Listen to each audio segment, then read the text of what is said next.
International Australia Oceania. I am Diana Pedro from Sydney, bringing you stories from Australia, New Zealand, and Papua New Guinea. These are the headlines.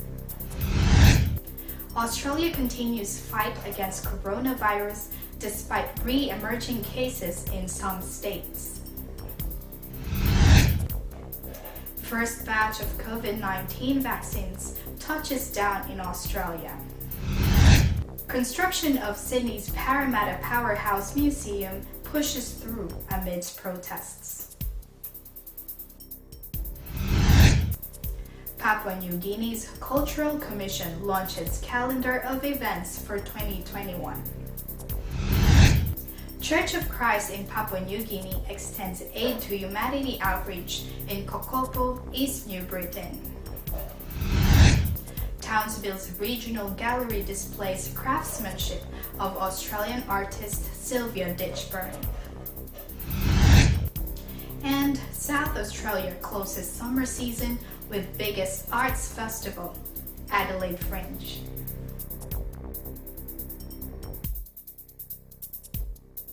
We begin with a look at the current COVID-19 situation in Australia.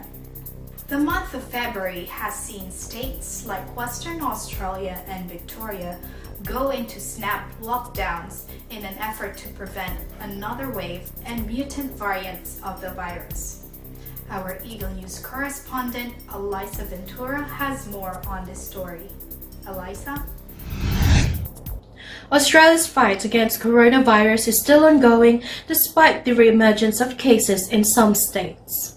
According to the Australian Department of Health, Australia has surpassed 28,912 coronavirus cases, with majority of these cases from Victoria with 20,476 cases, followed by New South Wales with 5,143 and Queensland with 1,320 cases.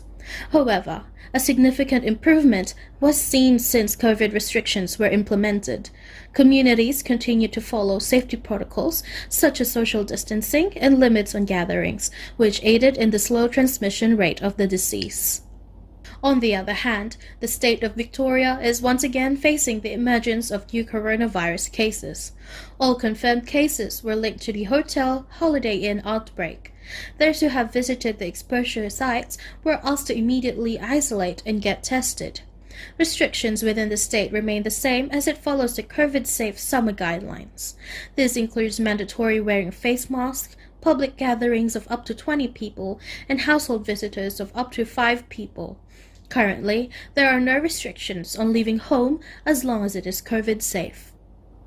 Everyone is now urged not to be complacent, even if restrictions have been eased. Reporting from Townsville, Australia, this is Elisa Ventura. Eagle News. We live in interesting times. Thank you, Elisa. Let's hope that we've seen the last of the lockdowns. Australian citizens are also preparing to roll up their sleeves as the COVID-19 vaccines have arrived. The national rollout will feature vaccines from Pfizer and AstraZeneca. More on this story from Gold Coast correspondent Celine Ryan Andrews. Celine? The first COVID-19 vaccine touches down in Australia. Queensland plans to start vaccinating on the Gold Coast against coronavirus on Monday. The Queensland government says that if the Commonwealth distributes the Pfizer vaccine this weekend, the Gold Coast University hospitals will be the first to receive the jab. From there, up to 10,000 people per week will start being vaccinated over the next month, but the Premier said that the rollout will be very slow. There will be 100 vaccinations performed on the Gold Coast on Monday, and then vaccines will be distributed to the Princess Alexandra Hospital on Wednesday and then Cairns on Friday. There will be 5 phases of the vaccinations, of which the public will take. Phase 1A will be for the frontline healthcare and quarantine workers and residents in care facilities, including intensive care units, emergency departments, pathology staff, fever and respiratory clinics, and any frontline responders. The estimated population is 125,000, which equals to 250,000 doses. Phase 1B will be individuals with higher risk such as elderly adults aged over 70, Aboriginal and Torres Strait Islanders aged over 50, younger adults with medical conditions and those with disabilities and other healthcare workers. This estimated population will be almost 1.1 million, equaling up to 2.1 doses. The Phase 2A of vaccinations will be for individuals with moderate risks. These are adults aged 50 to 69 years and other critical high-risk workers. Phase 2B will be the balance of the adult population and a catch-up of any unvaccinated Australians from the previous phases. These in total equal up to around an estimated population of 2.6 million and 5.5 million doses. Phase 3A will be children and young adults under the age of 18 if recommended. The Premier has said that no one will be left unvaccinated by October. The public will be made aware when the vaccine will become available to them, and then they are able to book online to receive theirs. Only a small cohort of population, such as pregnant women and women that are breastfeeding. Things are starting to brighten up here in Australia, and as a country we are proud to show how united we are in these tough times. Reporting from Gold Coast, Australia, I'm Celine Ryan Andrews. Eagle News, we live in interesting times. Thank you, Celine. We'll be watching attentively once the rollout begins. Now in New South Wales, the state's largest investment in cultural infrastructure has been given the green light to proceed to its initial stages of construction. This will materialize amidst protests and strong opposition as building the new Parramatta Powerhouse Museum entails demolition of 2 heritage sites. Abigail Karungai, our Eagle News correspondent in Sydney, has more updates. Abigail? On February 11, New South Wales' largest investment in cultural infrastructure has been given the green light to move into its early delivery stage. The Powerhouse Museum project promises to deliver a contemporary, innovative museum, doubling as a cultural community space. Arts Minister John Harwood says it will add hundreds of millions of dollars to Western Sydney's economy. The Parramatta site was originally to replace the Ultimo site in the CBD, but is now an entirely new museum. Views on the museum are polarized, as some believe it will have great cultural benefit, while others say it will destroy heritage sites and is environmentally unfeasible. Parramatta locals voiced their strong opposition to the proposed demolition of 2 heritage sites: Willow Grove, a 2-story 1870 villa, and St. George's Terrace, a collection of 1880 Victorian shops. Faced by backlash, the museum's new proposal keeps St. George's Terrace intact and promises to deconstruct Willow Grove and rebuild it at a new site in North Parramatta. Located at a riverside, the new Powerhouse Museum also faces another issue, as it is within a flood-prone area. February of last year, the site experienced up to 5.5 meters of flooding. The building's designers say they have accounted for this with a hollow undercroft area, which floodwaters can pass through, elevating the ground floor to above 7.5 meters. This would theoretically keep it safe. However, some experts have expressed doubts with using a site prone to flooding to house museum collections, which are highly sensitive and usually irreplaceable. The entire project will also cost at least $950 million, $75 million of which must be raised by the Ultimo site as philanthropic donations. Recently, the Greens questioned the government on how much had already been raised. It is said to be excellent progress, but no amount has yet been transferred and confirmed.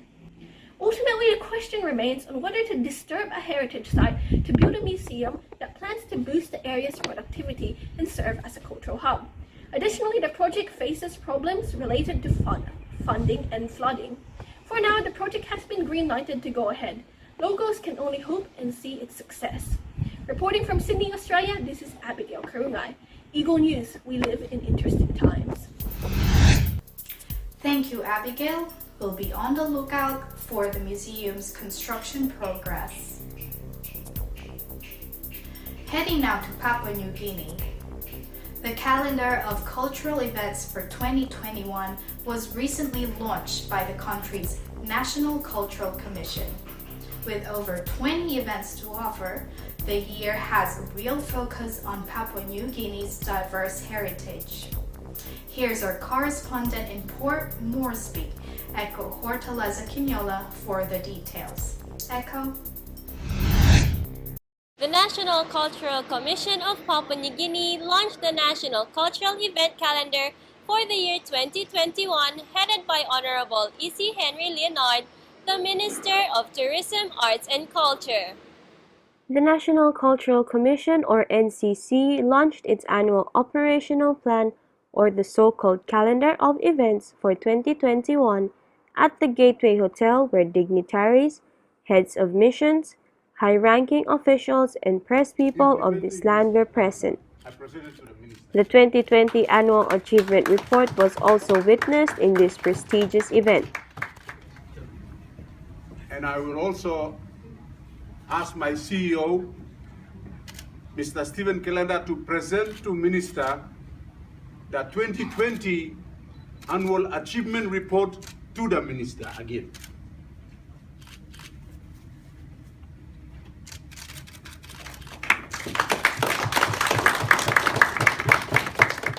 The NCC is appealing to development partners and stakeholders to build local cultural centers and to support rural cultural festivals. The NCC's primal aim and slogan, to preserve, promote, safeguard, and develop our diverse, tangible, and intangible cultural heritage, is the reason they have launched over 20 cultural festivals in rural areas of Papua New Guinea for the past 2 years, including the remote village of Neteliab in Enga province in the country's north. According to the NCC's executive director, Stephen Enom Kilanda, he believes that culture is the single biggest standalone tourism product in the country. Mr. Kalanda wants to ensure that the culture remains Papua New Guinea's identity, its source of strength and life, to be intact and passed down from generation to generation. We've heard now our cultural policy is still in the draft state to reduce the radon, the issue. They've got their own office and premises for the TP and Guest of honor and speaker, Honorable Minister and Member of the Parliament of Tourism, Arts and Culture, E.C. Henry Leonard, emphasizes his desire to see simple, people-oriented tourism industry, setting up cultural centers and giving people the opportunity to participate and take ownership of their cultural heritage. He encourages people in every part of Papua New Guinea, including remote areas where government presence seems non-existent due to tribal warfare, to drop their weapons and take up cultural festivals instead. Where I wanted to see simple tourism industry. I want to see an industry that is more people-oriented. Little did I know that NCC has already been going down to the rural communities, setting up cultural festivals and cultural centers, thus giving our people the opportunity to participate and take ownership of their cultural heritage. This is the way forward if we want to preserve, promote, and safeguard our cultures. Even to the remotest part of the country, like that in Enga province, where government presence for 45 years due to tribal warfare. I know with great interest NCC going in there and encouraging people to drop their weapons and take up culture instead. The Nete Liang Cultural Festival, plus many others more, are now registered with the National Cultural Commission as formally recognized cultural festivals group in the country. Minister Isi is delighted to note that majority of the cultural festivals marked on the National Cultural Events Calendar 2021 are in rural settings where you can find and see authentic displays of diverse cultural heritage of the real custodians. The calendar of events also captures the dates and venues of different NCC-sanctioned festivals this year, allowing visitors to plan ahead. The National Cultural Commission, the Tourism Promotion Authority, and the National Museum and Art Gallery, which have been featured before, are working and coordinating together for a better national event so this country can take advantage of the great opportunity that this land has to offer. Tourism prospects is very promising. Reporting from Port Moresby, Papua New Guinea, this is Echo Hortaleza Quinola, Eagle News. We live in interesting times. Thank you, Echo. Looks like some exciting events are coming up indeed. After the break, we will learn of the Iglesia Ni Cristo, or Church of Christ's Aid to Humanity outreach in Kokopo, East New Britain in Papua New Guinea. Plus, Townsville's Perk Tucker Regional Gallery features the craftsmanship of Australian artist Sylvia Ditchburn. And South Australia closes the summer season with the biggest arts festival in the Southern Hemisphere, the Adelaide Fringe. All these stories when Eagle News International Australia Oceania returns. Stay with us.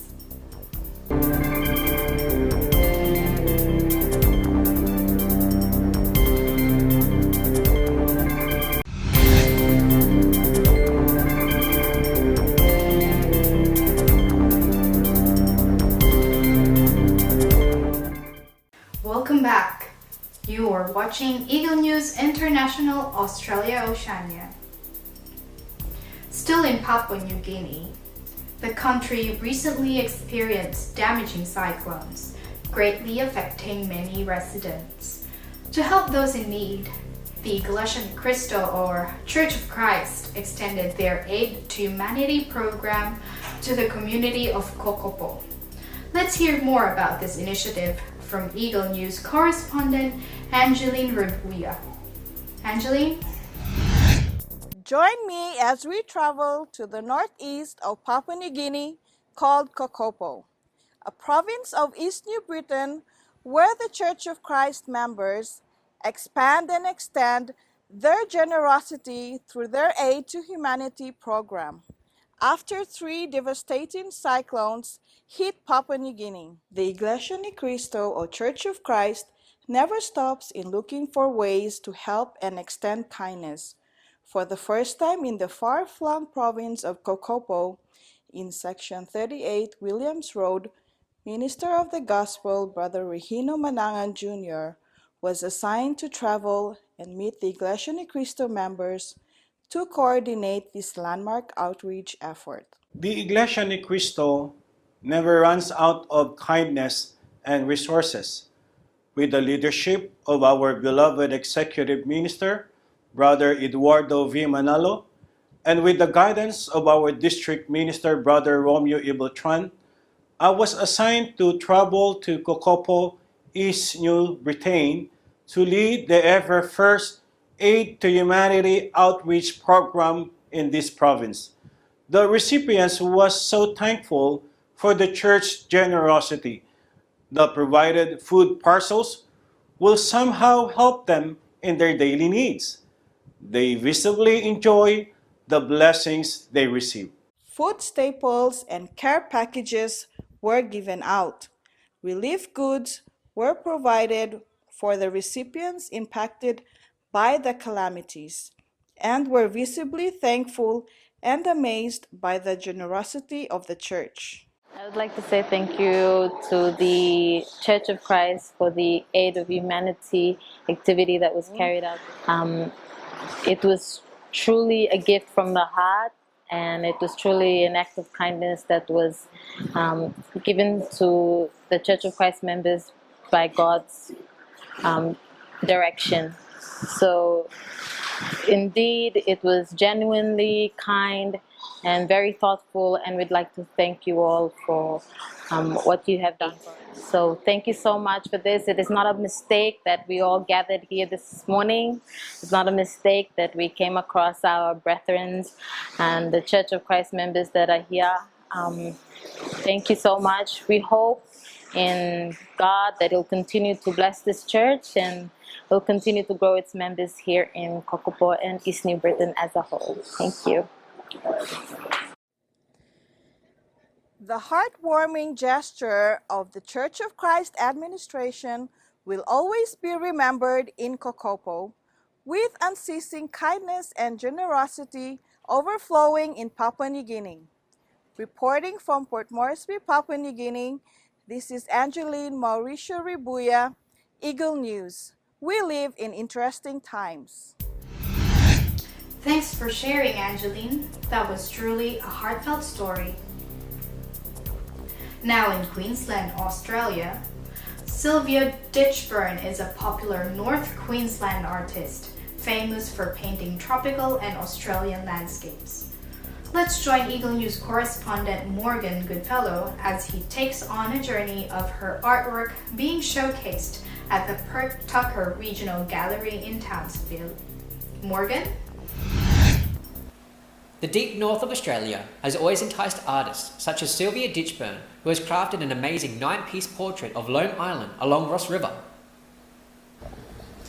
Ross River was first utilised by the Wulgarukaba and Bindal tribe people for recreation, food and transport that to this day is still used for the same reason. The Baruna Trail, which means snake trail in the Bindal tribe's native language, snakes along beside the river between Apex Park and Lone Island. Sylvia Ditchburn arrived in North Queensland from Toowoomba in 1967. Sylvia has spent decades mapping her surroundings, creating her art form from the environment that she has been brought up in. Sylvia's stunning works of art is on display from the 12th of February until the 11th of April in Perth Tucker Regional Gallery, located at the corner of Flinders and Denham Street. Named after the late Mayor of Townsville, the Perth Tucker Regional Gallery has an immersive display of many other artists. With so many people eager to appreciate the efforts of these artists, COVID-19 protocols have been implemented and tightened due to the increasing number of visitors. Safe visit sign-in stations have been provided for contact tracing, along with hand sanitizer, and a maximum of 100 people will be allowed inside the gallery at once. Thank you guys for taking part in our interview today. So what brought you to the Perth Tucker Regional Gallery today? Well, I have my sister visiting from Sydney, and we wanted to spend some time together and enjoy some of Townsville's, sightseeing and fun activities. And there was an exhibition here I particularly wanted to see, so we came along. Awesome. And what do you think of Sylvia Ditchburn's artwork that's being displayed here today behind you? Well, I can answer that. I find it incredibly inspiring, actually. Like the paintings jump out at me, and what I felt when I walked in the room was there was a real connection to the earth. I could feel her connection to the earth, and I thought she conveyed that brilliantly through the colours and the imagery in the artwork. I love the way she's displayed it all around the room as well. It really makes you feel as if you're part of this nature that she's conveying through the painting. And the more you look at the paintings, the more detail you get of the nature that she's bringing out. I particularly liked it because I know this area. I've walked along the Ross River, and I know what these trees look like in real life, having walked and cycled around, and it's just fantastic work, really well caught. Yes. Yeah. The visual image that Sylvia has captured brings to life the parklands of Ross River right here on these 4 walls, embracing the natural development of Ross River's habitat. If you're looking for an inspiration to motivate your inner artist, be sure to check out the Perth Tucker Regional Gallery along with Sylvia Ditchburn's masterpiece. Reporting from Townsville, Australia, this is Morgan Goodfellow, Eagle News. We live in interesting times. Thank you, Morgan. She truly is a talented artist. Heading now to South Australia.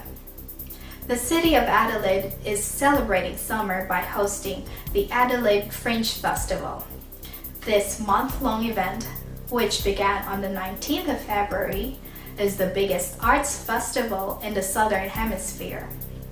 Eagle News correspondent Rejoice Dilau will share more details. Rejoice? As Australia reaches its nearing end of the summer season, South Australia proceeds with the much-anticipated Adelaide Fringe, living up to its name as the biggest arts festival in the Southern Hemisphere.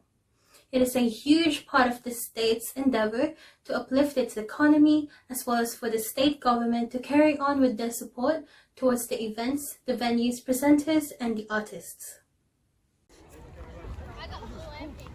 Established in 1960, it was a time where artists in the state felt the difficulty of being unable to exhibit their talents. Adelaide Fringe was created by several artists to showcase their works and as a way for South Australia to find its own culture and appreciation towards art. As years passed, many people showed their enthusiasm in attending the festival. Last year, Adelaide Fringe amassed around 850,000 people in attendance, showing its popularity. However, due to the pandemic, visitors such as those from interstate are unable to participate this year because of the strict protocols. Available tickets were also limited, and attendees were encouraged to purchase their tickets online to make sure that everyone followed COVID-19 regulations. The Fringe boasts a variety of entertainment that caters for all ages. Cafes, restaurants, and food stalls are scattered around the CBD and across several venues. There are rides open to kids and adults alike, workshops for those eager to learn a hobby or two, and performances such as stand-up comedy, classical, and dance. Light shows and illuminations are also some of the more popular attractions. The event runs from the 19th of February until the 21st of March, and to accommodate the 31 days of its operation, a total of 1,200 shows and around 300 venues are set to be in display, with around 6,000 independent artists taking part. As it is a non-for-profit event, those who are interested in performing are also welcome to register. Adelaide Fringe is an event where South Australia can show its diversity, as well as its social adaptability, by allowing many performers to showcase their talents, whether independently or by in groups. Each year, the Fringe has proven that it is a crucial event to look forward to. Reporting from Adelaide, South Australia, this is Rejoice Dilau, Eagle News. We live in interesting times. Many thanks, Rejoice. Indeed, what a way to cap South Australia's summer season. And that concludes today's program. Thank you for watching Eagle News International Australia Oceania.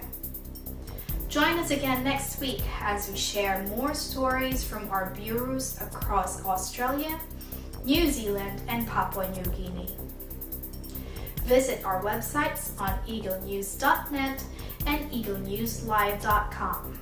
Follow us on twitter.com/eaglenews and on facebook.com/eaglenews.